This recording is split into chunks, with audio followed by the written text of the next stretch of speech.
not dumb. The audience not dumb. The audience not dumb. The audience not dumb. There couldn't be a better line to perfectly encapsulate the shift in internet culture that has happened in the last 6 months. Mr. Beast has been outed for being an edgy teenager and having a creepy friend. Danny Gonzalez canceled himself over a Starbucks cup. Moist Critical ended up in drama after he debated Sneeko and expressed an opinion for the first time ever. And Boogie2988's cathedral of harmless corpulence continues to crumble. That I'm getting called by all of my favorite creators a liar when I'm not lying. Along with many others, it's truly been a landmark year for the cancellation of the internet's biggest creators. And we're only halfway through the year. All of these people have their own internal controversies, and most of them deserve the backlash they've been facing. But this isn't about the ones who have been canceled for obvious and justifiable reasons. This is about a larger trend that marks a cultural shift in what we engage with and how we engage with it. Massive careers in media, and especially ones on the internet, are built on reliability, neutrality, and milquetoast takes. And in a world that people perceive to be facing new cultural and existential threats every day,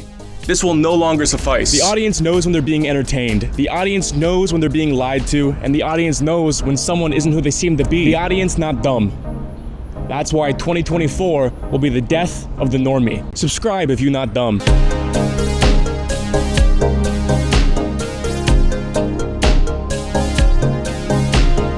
Let's start with Charlie, Moist Critical, as he's the most recent example. Sneeko and Charlie had a debate over Twitch over Sneeko's claims that Charlie refused to engage with the Chris Tyson drama. And the whole thing degraded into a bizarre argument about the age of consent for marriage, and came to a head when Charlie expressed that he believed people under 18 can't consent to marriage, but can consent to gender reassignment surgery. Something that's a logical inconsistency, as you think he'd believe people under 18 either can or can't consent, no matter what it is. Sneeko passed the debate with immunity because he's had so much ridiculous shit over the years that no one's really surprised he's arguing for 15-year-olds getting married, but I digress. But Charlie was so affected by this, so torn up by the backlash, that he quit his podcast and announced that he's gonna step back from some of his social media presence. Charlie has been accused of always echoing the most popular take on any given topic. And for a channel that has pivoted from talking about gaming to just talking unscripted in front of a webcam every day for 10 minutes, it'd be fair to criticize someone whose career is built on commentating for having no true thought-through opinions. But the fact of the matter is, you're not gonna grow a channel to 17 million subscribers by being truthful, authentic, and controversial. There's a level of growth that is simply unachievable without self-censorship and not deviating from the norm. That's easy when you're an actor or a musician. Those people are there to provide a specific service. They're there to give you a performance or an experience,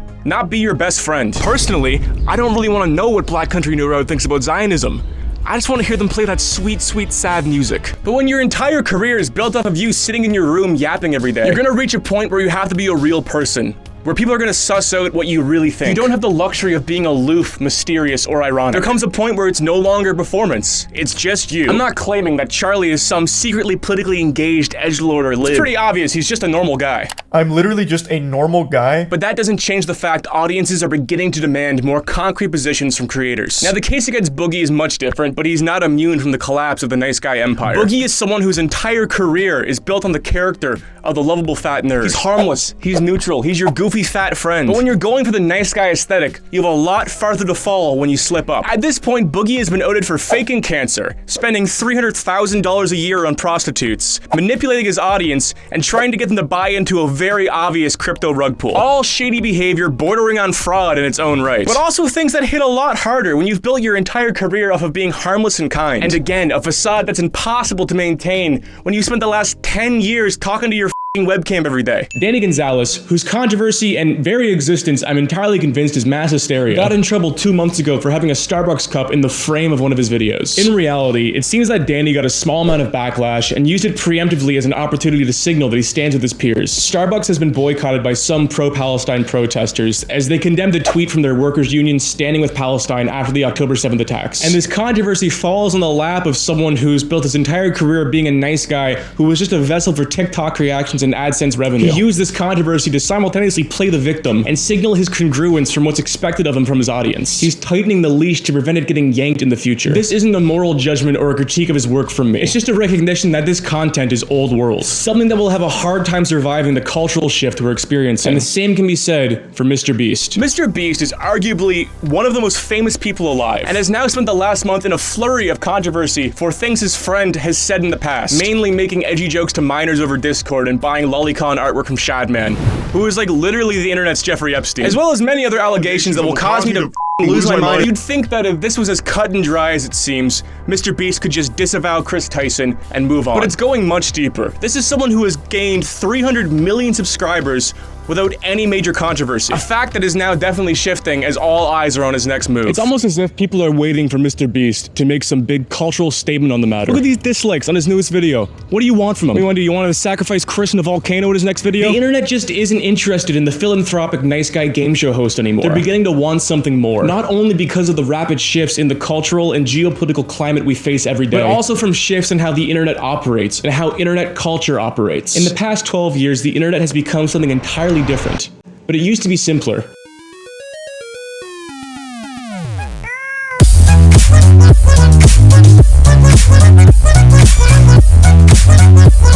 There's a music video by a band called The Gag Quartet titled La Internet Medley.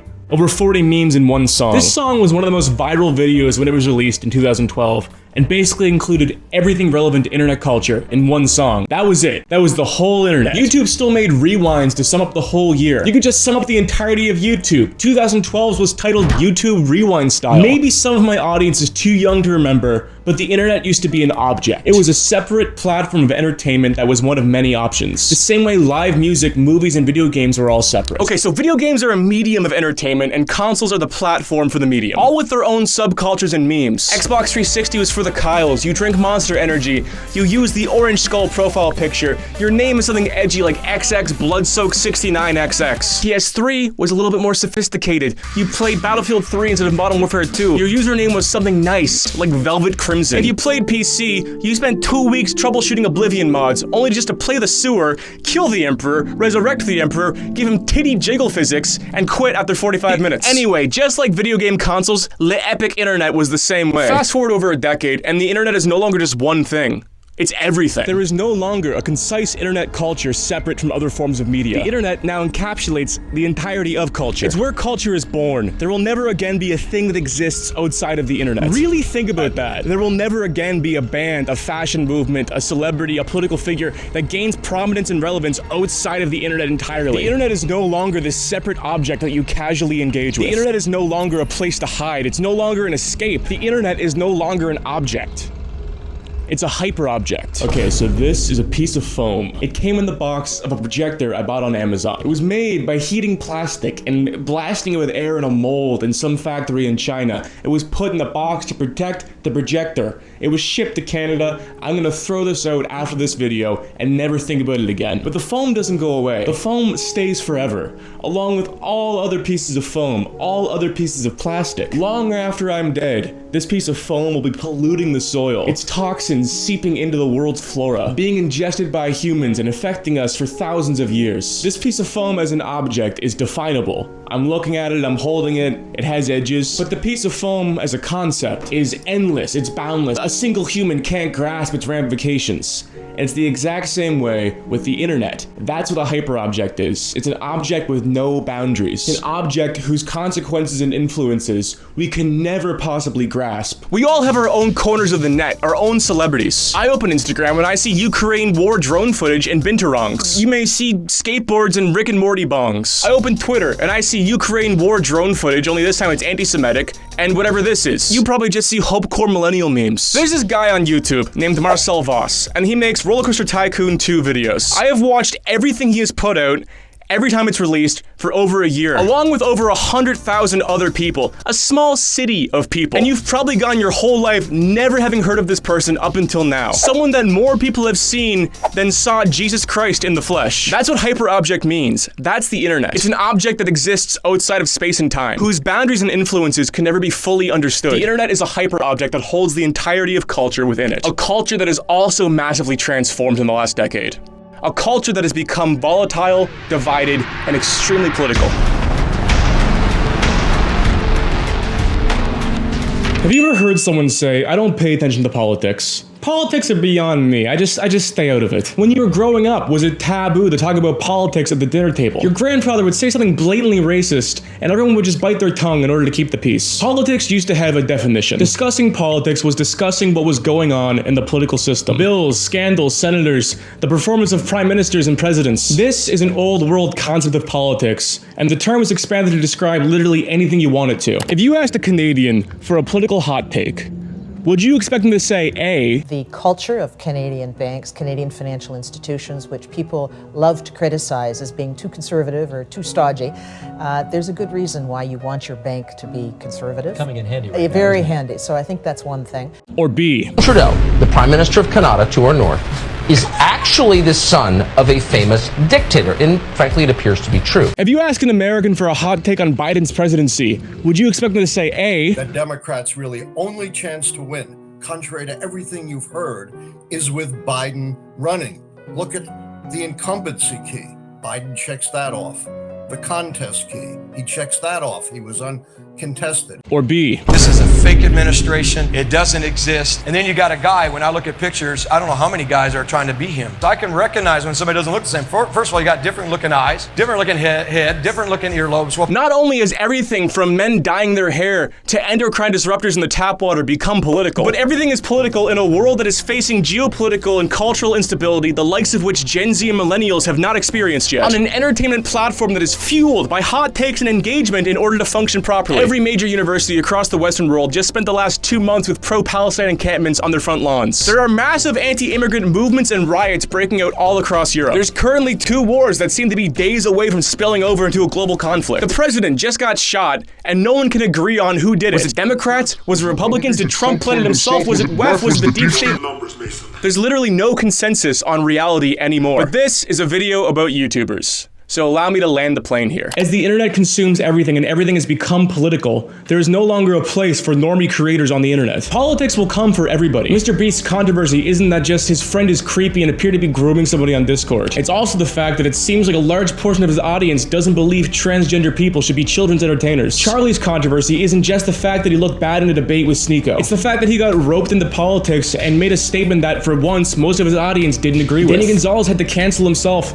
Boogie is just a bad person. But my point still stands. The audience will always find out who you really are. The audience will now force you to take stances. The audience will now force you to be authentic. The audience not dumb. The idea of the wholesome internet nice guy is dead. It's old world. One can no longer infinitely expand their audience and target audience by being uncontroversial and entertaining. Even the biggest creators to come out of the internet in the last 2 years are extremely politically coded and engaged. Aiden Ross and iShowSpeed are both publicly pro-Palestine. Aiden Ross hangs out with Dana White and Andrew Tate and is getting Trump on his show. Jake Paul is extremely pro-Trump. George Janko left Logan Paul's podcast because he was too Christian. XQC is pivoting to gambling content on Kick where he spouts off about trans issues. The Nelk Boys stand Trump. Pokimane is pro-Palestine. Countless UFC fighters are now public right-wing figures for some reason. You either choose to get political or your audience will force you to do so. You either choose to be authentic or your audience will force you to do so.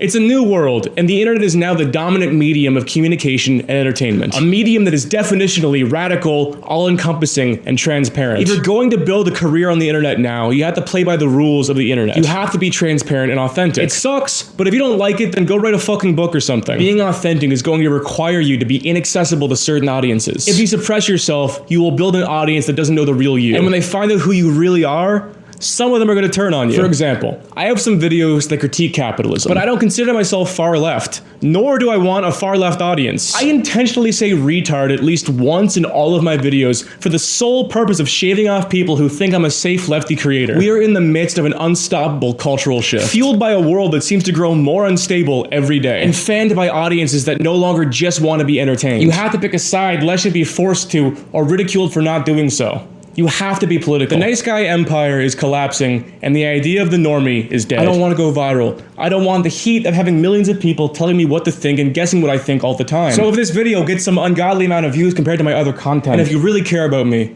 you'll unwatch the video, you'll go outside, kiss your mommy and daddy on the cheek, and never kill yourself.